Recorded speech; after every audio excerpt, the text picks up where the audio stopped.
తెలంగాణ రైతుల స్థితిని వివరించడానికి మూషంపల్లి గ్రామానికి చెందిన నల్గొండ మండలం మూషంపల్లి గ్రామానికి చెందిన రామరెడ్డి గారు వారి పేరును కొన్ని వందల సభల్లో కేసీఆర్ గారు స్వయంగా చెప్పి ఉంటారు.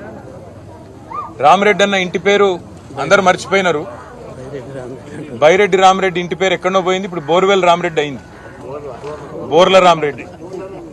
బోర్ల రామరెడ్డి గారు అనే పేరుతో మరి తెలంగాణ వ్యాప్తంగా అందరికీ తెలిసిన కేసీఆర్ గారి ద్వారా అందరికీ పరిచయమైన మా రామరెడ్డి అన్నను చూడడానికి కలవడానికి, అదే మాదిరిగా మొన్న మధ్యన ఒక 20-25 రోజుల కిందట గన్నెబోయిన మల్లయ్య యాదవ్ గారు, నిజంగా ఆ వీడియో చూసిన తర్వాత మనసు ఉన్నవారు ఎవరైనా సరే మనసు నిజంగా కూడా బాధపడే విధంగా కలత చెందే విధంగా తన గుండె లోతుల్లోంచి మాట్లాడిన మాటలు, గన్నెబోయిన మల్లయ్య గారు మాట్లాడిన మాటలు రెండు చూసిన తర్వాత మూషంపల్లికి రావాలి, ఈ రామరెడ్డి అన్నని ఇదివరకు కలిసిన కానీ ఆ మల్లన్నను కూడా కలవాలి, ఈ రామరెడ్డి అన్నను కూడా కలవాలని చెప్పి ఇవాళ ఇక్కడికి రావడం జరిగింది.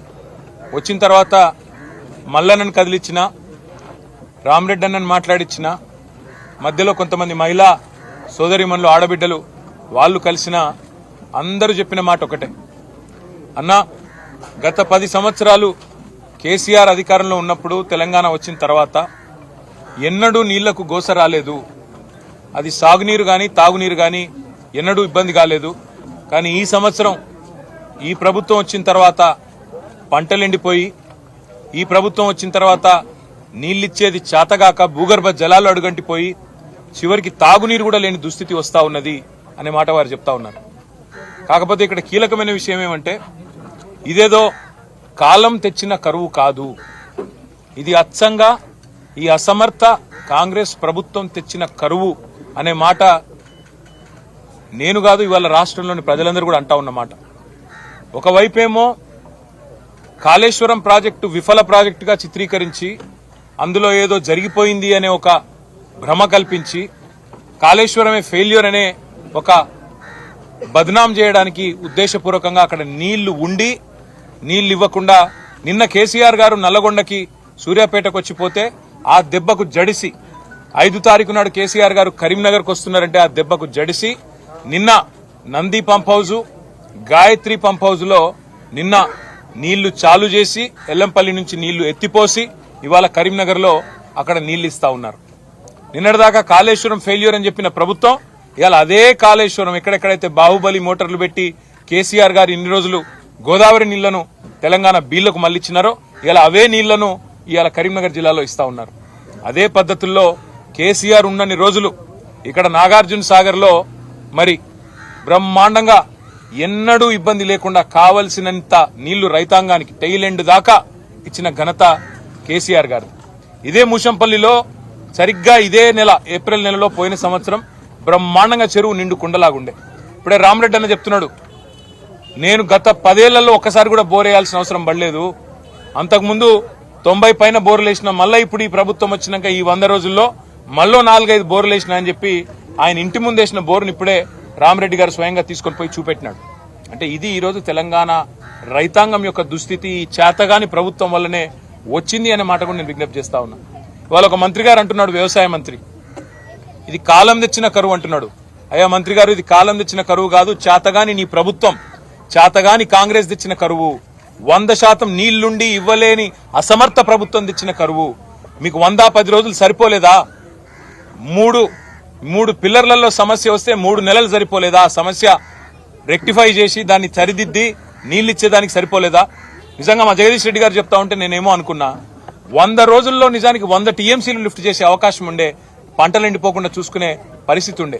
కానీ ఇరాల ఈ కాంగ్రెస్ ప్రభుత్వం కేవలం కేసీఆర్ ను బద్నాం చేయాలి, ఏదో ఒక చేసి మళ్ళీ ఒకసారి ఆ ప్రాజెక్టు విఫల ప్రాజెక్టుగా చూపెట్టాలనే ఒక చిల్లర తాపత్రయంతో ఇవాళ ఈ రకమైన పరిస్థితి అవస్థ రైతాంగానికి తీసుకొచ్చిన మాట వాస్తవం. అందుకే రాష్ట్ర ప్రభుత్వాన్ని నిన్ననే మా నాయకుడు కేసీఆర్ గారు డిమాండ్ చేసినట్టుగా మేము డిమాండ్ చేస్తా ఉన్నాం. ఎకరానికి ఎక్కడెక్కడైతే పంట నష్టం ఇవాళ లక్షల ఎకరాల్లో జరిగిందో ఎకరానికి 25,000 రూపాయలు పంట నష్ట పరిహారం చెల్లించాల్సిందే. తప్పకుండా ఇది మీరు తెచ్చిన కరువు, మీరు తెచ్చిన సమస్య, రైతాంగానికి ఇది మీరు పెట్టిన ఒక తెచ్చిన దుస్థితి. కాబట్టి 25,000 నష్టపరిహారం ఇచ్చి తీరాల్సిందే. నెంబర్ 1. నెంబర్ 2, ఇప్పటి వరకు ఒక్క మంత్రి గాని ముఖ్యమంత్రి గాని రైతుల దగ్గరికి వచ్చి పలకరించిన పాపాన పోలేదు.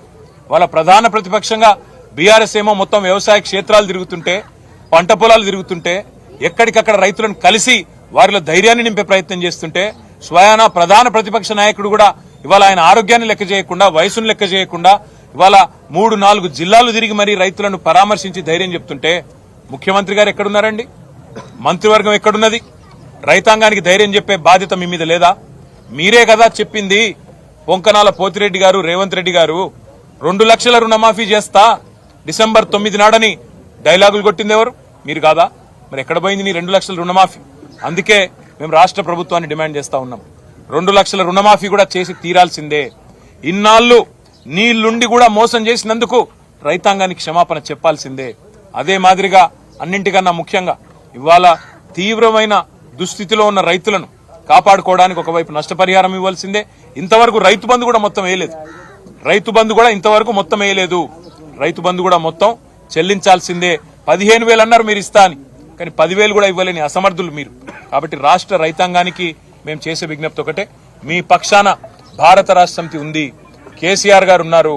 100 రోజుల్లోనే ఇప్పటికే 200 మంది పైచిలకు రైతులు ఆత్మహత్య చేసుకున్న పరిస్థితి ఇవాళ కాంగ్రెస్ ప్రభుత్వం వచ్చిన తర్వాత. కానీ రైతులకు మా ప్రార్థన, గుండె చెదరవద్దు, ధైర్యంగా ఉండండి. మీకోసం కేసీఆర్ గారు స్వయంగా తిరుగుతా ఉన్నారు. 5 తారీఖు నాడు కేసీఆర్ గారు కరీంనగర్ జిల్లా కూడా పర్యటించబోతా ఉన్నారు, రాజన్న సిరిసిల్ల జిల్లా కూడా రాబోతా ఉన్నారు. తప్పకుండా రాష్ట్ర వ్యాప్తంగా ఆందోళనలకు శ్రీకారం చుడతాం. 6 తారీఖు నాడు రాష్ట్ర ప్రభుత్వాన్ని డిమాండ్ చేస్తా ఉన్నాం, మీరు చెప్పిన మాట ప్రకారం క్వింటాల్కు 500 రూపాయల బోనస్ ఇస్తానని మీరు ఏదైతే చెప్పినారో వెంటనే మీరు కొనుగోలు కేంద్రాలు ప్రారంభించడం తడవగానే వెంటనే సమాంతరంగా మీరు ఈరోజు రైతులకు రాష్ట్ర వ్యాప్తంగా క్వింటాల్కు 500 బోనస్ చెల్లించాలి, 2 లక్షల రుణమాఫీ చేయాలి, పంట నష్ట పరిహారం ఇయ్యాలి, నీళ్లుండి కూడా ఇయ్యనందుకు క్షమాపణ కూడా చెప్పాలని చెప్పి డిమాండ్ చేస్తూ ఇవాళ ముషంపల్లిలో కన్నెబోయిన మల్లయ్య గారు, రామరెడ్డి గారు, అదేవిధంగా ఇతర ఆడబిడ్డలు వారందరికీ కూడా నేను చెప్పిన మాట, మళ్ళీ మీ ద్వారా రాష్ట్ర రైతాంగానికి కూడా చెప్తున్న మాట, ఎవరు కూడా అధైర్యపడకండి. తప్పకుండా మంచి రోజులు మళ్ళీ వస్తాయి. కేసీఆర్ గారు, మేము, మీ అందరం కూడా మీకోసం పోరాటాన్ని కొనసాగిస్తూనే ఉంటాం. రాష్ట్ర ప్రభుత్వం మెడలు వంచైనా సరే వాళ్ళు ఇచ్చిన మాట నిలబెట్టుకునేదాకా తప్పకుండా మీ పక్షాన పోరాడతామని చెప్పి కూడా విజ్ఞప్తి చేస్తా ఉన్నాం. ఉత్తమ్ కుమార్ రెడ్డి కరువుని సమర్థవంతంగా డీల్ చేస్తున్నాం, ఇది బీఆర్ఎస్ పాలనలో వచ్చిన కరువు అని ఉత్తమ్ కుమార్ రెడ్డి మాట్లాడుతున్నారు. ఉత్తమ్ కుమార్ రెడ్డి గారు ఇంకో మాట కూడా అన్నారు, కరెంటు పోవడం లేదు రాష్ట్రంలో, ఒక్క నిమిషం అని కూడా మాట్లాడినారు. స్వయాన రేవంత్ రెడ్డి గారు కేశవరావు గారికి కండువా కప్పడం పాపం. ఎందుకంటే రేవంత్ రెడ్డి గారికి రైతుల కష్టాలు పట్టవు, రాజకీయ చేరికల్లో బిజీగా ఉన్నారు.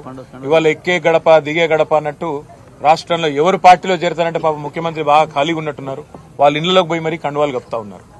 ఆయన కేశవరావు గారి ఇంటికి పోగానే అక్కడ కరెంటు పోయింది. ఇది నేను చెప్పడం కాదు, రాష్ట్రం అంతా చూసింది, టీవీలో కూడా వార్త వచ్చింది. కాబట్టి కరెంటు పోతున్నదా ఉంటున్నదా, కేసీఆర్ ఉన్నప్పుడు నీళ్ళు ఎట్లుండే, కేసీఆర్ ఇవాళ రేవంత్ రెడ్డి గారు కాంగ్రెస్ వచ్చినాక నీళ్ళు ఎట్లుంది, కేసీఆర్ ఉన్నప్పుడు కరెంట్ ఎట్లుండే, ఇవాళ ఎట్లున్నది రాష్ట్రంలో అందరికీ కూడా తెలుసు. ఉత్తమ్ కుమార్ రెడ్డి గారు ఎంత బుకాయించినా ఎన్ని చెప్పినా వాస్తవాలు వాస్తవాలుగానే ఉంటాయి.